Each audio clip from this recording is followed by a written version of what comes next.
That's Alan. And that's Alan. These are the Allens. These are the people who are going to try and beat us now. So we just played the Allens, and it was a middling swingy set. They weren't like tops and bottoms all the way, but there were very few flat boards. Very competitive. We were bidding on every hand, and this is your hand. It looks like a hand that when they open one spade on your right. Yeah, just to remind you, your hand is, I can't remember, you've got stiff spade? I've got stiff spade. Yeah, stiff spade, Queen Jack 10 to 6, Ace 10 to 4, too low. And they open one spade on your right, and everyone's vulnerable. So it doesn't really look like a hand you want to bid 3 hearts on. So Gizzy bid 2. So I think we got lucky on this one. There goes 4 spades on the left. Your partner bids, I'll just show you the full hand now. So this is just pairs bidding, I think. We basically put them to a guess and they got it wrong. But they go 4 spades on the left, and my hand, I've got ace, king, x of hearts and a 9 count. I'm like, well, if partner's bidding 2 hearts vulnerable without the ace or king, he must have a suitably good hand. Maybe he's got something like queen to 6 hearts and ace, king of clubs, and then we'll just roll, we potentially, that's only like a 9 count, we're potentially rolling tricks. I don't know whether 4 spades is making, but I'm pretty sure 5 hearts is going to be cheap if Gizzy's got his bid. So I bid 5 hearts, and then the next hand hasn't. They said he didn't think he had any defence. I think he does. He's got ace, king, ace, and partner's bid vulnerable. So, he might not have defence if we've got a void spade somewhere. But anyway, so he bids 5 spades, and we put them to guess and went 1 off. They've got exactly 10 tricks in spades, so we get a pretty good board here.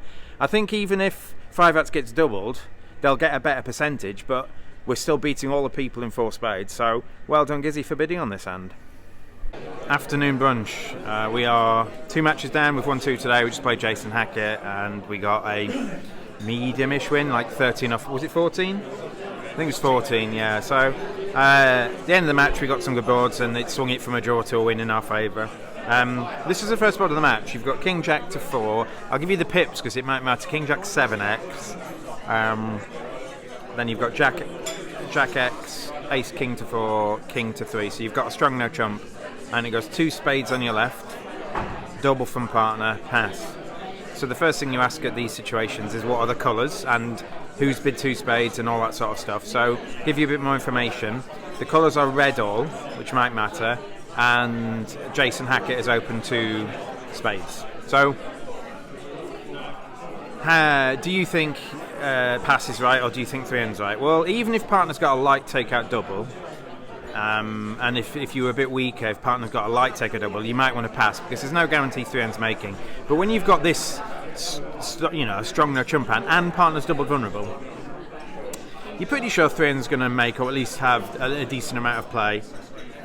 So the question is, do you want to defend 2 spades doubled? So make your decision now, and there are some pros and cons for both, I think. So, Jason Hackett isn't necessarily known for these wild preempts. Now, if there are different people, or if there are juniors on my left, I might be more inclined to pass because they're more inclined to not really have a vulnerable first-in-hand 2 spade bid. Jason is Jason, and he's usually not necessarily sound, but he is sound, I think. So I think that's detrimental. He's also a good player as well, so we'd have to be top-notch defence. And what you need to do is you need to take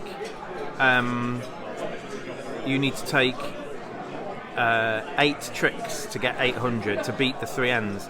So let's imagine that Jason's got ace queen 10 to 6 spades and not much else. That's a typical hand. All the spades are on side and he's going to know that, and maybe there's nothing for me to ruff or something. Maybe partner's got natural heart tricks or something, or dummy's got a heart trick. So how many spade tricks is Jason legitimately going to make? 4 or 5 probably, and all it then needs is dummy to have an entry. Now you've got Jack X of hearts and partner's probably got 4 hearts.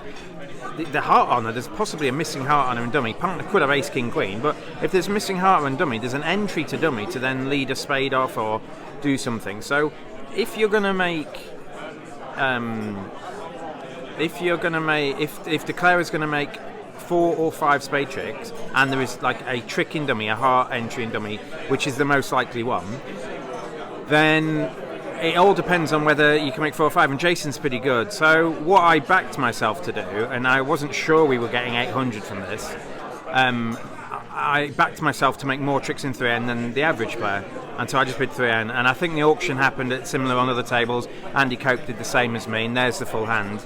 You can see that you can actually restrict them to 800. I think. Well, sorry, you can restrict them to 5 tricks with the full hand there, and it's difficult to know that on the bidding and what's safer. Now, if I pass and we only get 500, it's probably a bottom, because in this field, not enough people will be passing with this hand. Not everyone might double with Gizzy's hand. You don't know necessarily. Not everyone might open Jason's hand. So if we get 500, it's probably like a 10% board. But bidding 3N, I think most people are going to bid 3N. If the auction goes differently at the tables, that's the place you want to be. And I think I can make more tricks. Ended up making 11 in 3N. At the time, it was a middle. It was the first ball we played. But my guess is it's slightly plus. You can get 800, but it's difficult. I'll let you work out how you do that there. Another win. We're now chasing these boys. We are 1 VP behind them, but we've already played them, and there's 2 matches to go. There are 3 pairs pulling a bit clear, and we're playing the other of those 3 pairs. So we had a long talk, and I'm leaning towards more aggressive preempts, or at least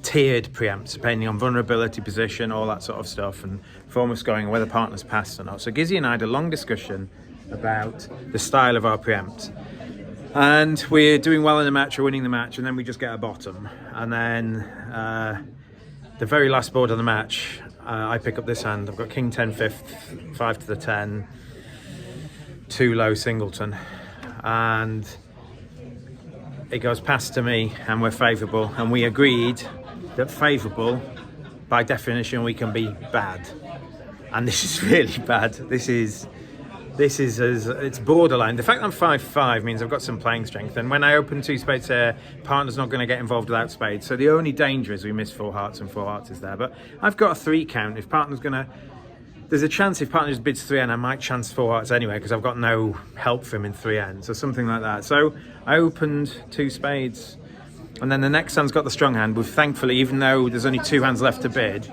partner and the next hand both have points, but the next hand's got the best hand. And because we get in the auction before they do, it's a lot harder for them to buy it. Much more importantly, they went 3 spades showing a good hand, looking for a spade stop, and partner bids 4. Go for it. Partner bids 4. So pass. And I'm like, well, no one's doubled. And then partner puts down the world, and I'm like, woohoo! That's the full hand there. So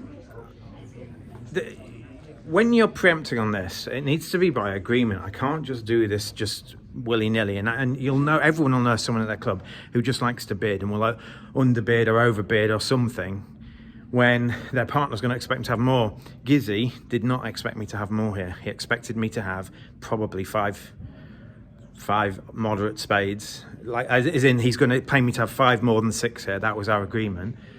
And so we get in the auction, we steal it, we actually make 4 spades at 1.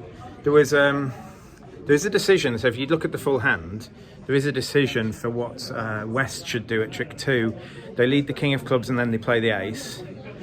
Should West ruff with their singleton spade on it? Singleton queen of spades, how likely is that to work? Well, you need partner to have either stiff king, which is a possibility, or jack 9 specifically, for that to be right. And I had a discussion with West at the end of the hand. They led the king of clubs and went small, and then they thought for a while and played the ace. And I'm like, well, that indicates that roughing is correct, I think, because your partner, if they had 2 quick cashing clubs, they would have just cashed them quicker. So I think had he roughed, maybe I call the director, I don't know. I think from his hand, maybe he knows it's right to rough, but maybe there's a chance that I could call the director if he did find the rough and we did only make 10, but who knows. I mean, I think 4 spades making and bidding is there's gonna be enough pairs in the field not to be in it. So we won that match by, like, was it 16? 15, and we're 2 VPs behind the leaders, the Allens. So we can't play them now. We're just relying on scoring higher than them. We've won, what are we 9 matches in, and we've won 8. Can't do much better than that, can we? We just had a really good match, I think. We were on it, we were in the zone. Our opponents misstepped a few times, and we got them. We really did get them. So the scores are slowly updating, and we actually didn't play third. We played fifth. First and third are playing, we were second. So if they have a narrow match, we've won 19-1. So if they have a narrow match, we'll be in the lead going with one match to play. We're probably playing Ryan Stevenson because he's the only one at the top we haven't played yet. We've played that useless Jason Hackett. I'm only joking. If you ever hear me insult someone, you know it's a joke. I don't do that. He's a lovely man, is Jason. And we are, is it 11 matches in with 10 wins? That's fine. And we're perfectionists. Him more than me. And we're like, we could have, some of the wins we've got, like with 16-4, we could have won 20-0. We just concede like a minus 470 or minus 530. Why did I look when you said fish? So Gizzy did well. I'll just show you the whole hand here. Gizzy did well here, and this is one of their missteps. So it might look like, we're winning because people are doing stupid things. This is the only massively stupid thing they did. This is a full hand. Hello, I've never been on one of your videos. Hello. Hi, that's Claire Robinson. She is a puzzler as well. So this is a full hand, and I opened a spade. It goes pass, and Gizzy bids 3 spades. It goes double, pass, and then he's asked what 3 spades is, and I just said it's the worst way to raise to 3 spades. We've got about 4 different ways to raise spades, as everyone does playing like 5-card majors. I don't like. I just, from an alcohol heart, I don't like it. But it's the worst way we can raise to 3 spades. We can show 6 to 8 and 4-card support. We can show 9 to 11 4-card support. We can show 9 to 11 3-card support. We can show game forcing 4-card support. We can show all this stuff. So he's got like 0 to 6 with 4 spades, just a hand with 4 spades. So he bids 3N, intending it as the minors. And he goes pass, pass, pass. And she kept a straight face. And dummy went down. And he commented when he put dummy down, I've got a spade stop too. Nothing was said. So Gizzy and I aren't aware that there isn't a spade stop there, other than the fact that Gizzy led the 2 of spades. So Gizzy is leading attitude leads. Now, I don't know who's messing about. I think it's more likely to be her, but I don't know. Well, maybe Gizzy's just leading like the 2 from 4 to the 10 or something. I don't quite know. Whether he's just giving me, like he's treating the 10 as an honour in this particular case. Who knows? And so the singleton ace wins at trick 1, and I encourage, and then at trick 2 they played a diamond to the jack, which I ducked because I want a signal, and then they played a diamond towards dummy, and Gizzy played the 9 of spades. It's not the easiest spade for me to read. He could have 10, because he could have still 10 9 to 4 here, and I win the diamond. Now I don't know whether Gizzy's got the king of clubs. I don't know whether I'm going to get in with my king of hearts later, but I think it's safe here to cash the king of spades. Now Gizzy's thrown a spade, remember. I think it's safe to cash the king of spades because I know my partner is good enough to know that without the jack of spades I would play a low spade back here. That's what I'm thinking. So I laid the king of spades down just in case she's got like queen X or something weird, and Gizzy's doing something weird with 5. And knowing that my partner, although he's thrown a spade away, we could now block the spades, you see. My partner thought for a while, and he's been doing that well this weekend. He's been taking his time and thinking in certain spots, which is fine playing with me because I play quite fast. So we haven't gone to time yet, and he uses more time than me, which is fine. And he thought for a while, and he just decided that if I had king empty to 5, I would not lay down the king. I would play a low spade to him because he must have the queen or the jack, and I would give her a guess or something. So he was able to unblock the queen of spades there, and then we cashed out for 1 off. So they can make 4 diamonds. She intended 3N as pick a minor. It shouldn't be out, I don't think. I think it should just be natural. I mean, what do you do with a 10 count and 2 spade stops? You just bid 3N, don't you? So that was a bit of a gift, but we had to... Like Gizzy's thrown a spade away, he thinks it's safe, and it is safe, but I then forced him to get it right, and he did, so well done, partner, well done. So we're playing Ryan, probably, almost certainly. We are 6 or 7 ahead of second, we're like 12 ahead of third, and we're like 17 ahead of fourth, so it's ours to lose. It's the first, we worked out it's the first time we've been first all event, we've been second a lot of the event, we've been table 2 north-south for quite a lot of the time. Here is another hand. This is my hand. I had 3 low, king X, 5 low, king jack X, and partner opens a diamond pass to me. I need to be raising diamonds here. 3 diamonds is my bid. I think it's preemptive. I can show mixed raising diamonds. I don't think I'm quite good enough to do that, but so when I preempt in diamonds, I'm about as good as I can be. My honours outside diamonds are they're all working. The jack of clubs being with the king is good. So I bid 3 diamonds, and it goes 3 spades on my left, pass, 3N on my right. All right, well, what do you do now? Well, they're losing the match. They know that, it's a last board. And so I'm like, is 3N going to make? Well, partner's not messing about. He's open 1 diamond vulnerable. He's going to have a 12 count or better nearly always. And are they going to be able to get 9 tricks when they don't correct back to... like if they've got 6 spades, they're probably just going to bid 4 spades or something. So when they only have 5 spades and they've kind of stretched to bid 3 spades and then stretched to bid 3N, I'm like, they haven't got the point count for this. So I'm going to double, and I'm going to lead diamonds at every opportunity. And whether they've got 1 or 2 diamond stops, my hope is that, well, I've got 3 spades and they haven't bid 4 spades, so maybe partner's got 3 spades to an honour or something like that and got a spade stop. And my guess is that my king of hearts and king jack of clubs are going to be working, or at least annoying enough that they haven't got 9 tricks. So I did a match point double, and I'm double this. If it goes 1 off, we might get good. I mean, because 3 diamonds could be making, so you need to protect against that. So I doubled it, and we got a goal. Like, if they sit it as the full hand, if they sit it, we beat it by 1, and we get 200. 200 is going to be good. But they ran to 4 spades, and it was the hand with ace 10 of spades that ran. The hand with 6 spades passed, and the hand with ace 10 of spades, thinking they didn't have a true diamond stop because they've got queen 10x, bid 4 spades. And I don't think I can double again. I think I need a spade trick to double, and Gizzy thinks he needs a spade trick to double. All he's really got is ace king ace, and he doesn't think he's king of diamonds, so he thinks he's got 2 tricks.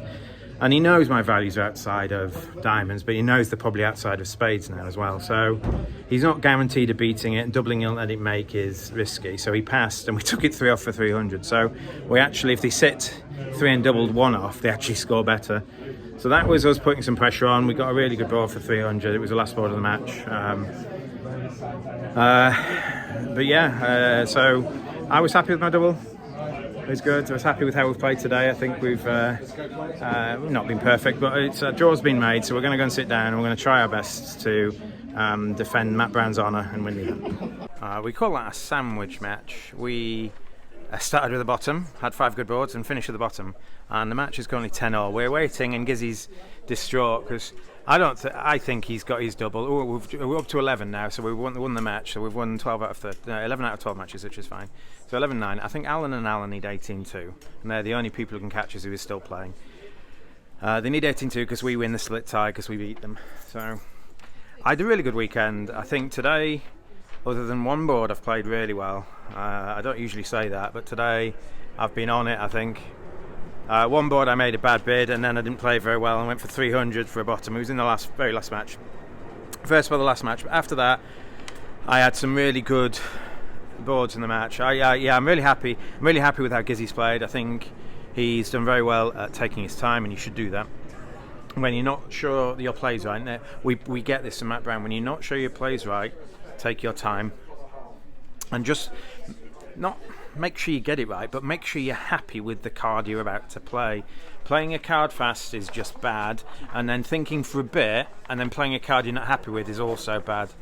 And like I said, Gizzy's taken his time. He's done very well. He's more annoyed at the ones where he does bad. There's Oscar Selby. Hi, Oscar. Hello. He's more annoyed at the ones he gets wrong quickly, and me personally too. I think getting it wrong slowly for the wrong reasons, well, you can work on them, but if you don't give yourself time to get it right, then it's bad. So we're waiting around, we're waiting for Alan and we're either first or second, and if we come second having won 12 out of 13, 11 out of 12, then what can you do?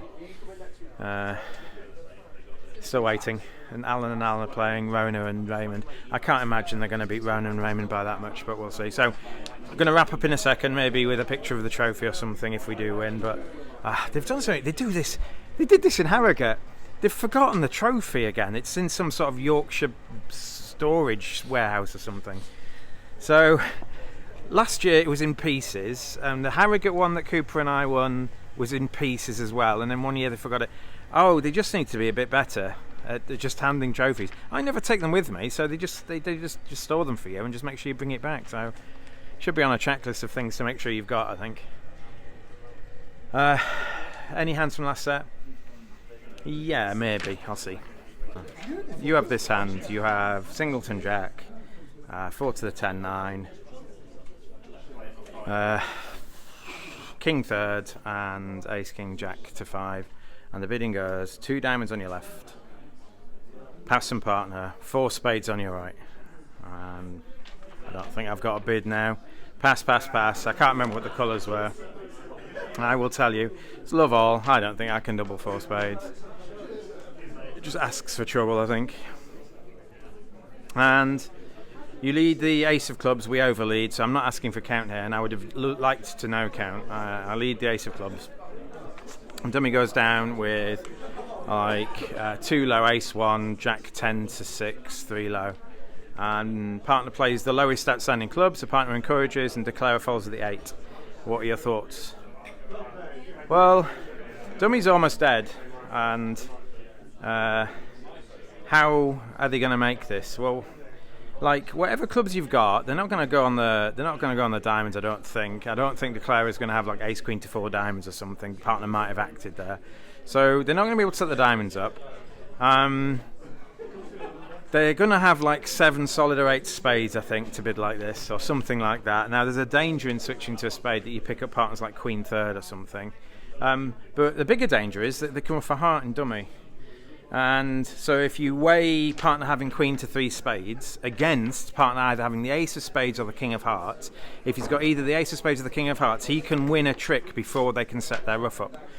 If you woodenly play another club and Declarer has 3 hearts, they get to ruff a heart in dummy and you haven't got time to stop it. So you need to switch to the jack of spades now if you think that's the case. And there could be hands where it's wrong. There could be hands where, for example, Declarer's got ace king 10 to 7 spades and some honours, you know, like king x a heart, so it didn't matter, there isn't a heart ruff. And what you do now is you potentially set up their you give them an indication that they should get the spades right. But against that, whenever Declarer's got 3 hearts missing either the ace of spades or the king of hearts, the jack of spades lead beats it, or at least stops the trick. I don't know whether Declarer's got the ace of diamonds or whatever. You don't know. Declarer could be really good here. So you lead the jack of spades at trick 2. It goes small, small ace. They play ace and another heart. Partner inserts the jack, so you know they started with king, queen, jack. And then when partner plays the second spade, Declarer goes, oh! So you know now, at the end of the hand, Declarer is going to have a 3rd heart somewhere. So I can throw my hearts away, let Gizzy guard that. I can guard the clubs and the diamonds. I just need to sit there and count now. There's the full hand. At the time, we were the only ones to beat it. Not everyone had bid it, but most people had made it. It looks like we've got the results in now. Looks like we've lost split tie, or they beat us by 1 input or 1 VP or something. Looks like they won 19-1, did the Allens. Well done. I mean, we can't be too disappointed. We have potentially left things on the table today. We've won every match today. We've got 160. Thank you. Cheers. Got 167 VPs out of when 120 is average, so we're 47 above average. So what are we doing? We're averaging like 14 a match. It's not bad, is it? And it took a pair to get a really big score to beat us. Can't remember what our winning score was from last year, but I don't think it was as high as what the Allens got today. So well done them. But we were 14 ahead of third. So. We had a good weekend, didn't we? Guess he's disappointed. He'll cheer up in a bit. Alright, I will see you for the next video.